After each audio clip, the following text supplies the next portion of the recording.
السلام علیکم دوستو، ستوزئی ٹی وی میں آپ کو خوش آمدید کہتا ہوں۔ دوستو، آج کی اس ویڈیو میں ہم نئے تعینات ہونے والے D G I S P R کے بارے میں بات کریں گے۔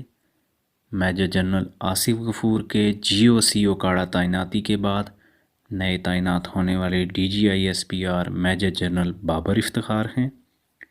میجر جنرل بابر افتخار نے مارچ 1990 میں 6 لانسز میں کمیشن حاصل کیا۔ Major general Iftikhar command and staff college Quetta, national defence university of Islamabad اور شاہی کمانڈر اور سٹاف کالج اردن کے گریجویٹ ہیں۔ میجر جنرل نے آرمڈ بریگیڈ میں بریگیڈیئر کے طور پر فرائض انجام دیے اور شمالی وزیرستان میں ایک کمانڈ ڈویژن میں بریگیڈیئر سٹاف اور کور ہیڈ کوارٹر میں چیف سٹاف کے طور پر آپریشن ضرب عزم میں بھی شامل رہے۔ میجر جنرل افتخار نے ملٹری اکیڈمی اور نیشنل ڈیفنس یونیورسٹی آف اسلام آباد کی فیکلٹی پر بھی خدمات سر انجام دیں۔ آپ شادی شدہ اور 4 بچوں کے باپ ہیں اور گولف کے بہترین پلیئر ہیں۔ Major general Iftikhar D G I S P R تعیناتی سے پہلے آرمرڈ ڈویژن کے کمانڈر رہ چکے۔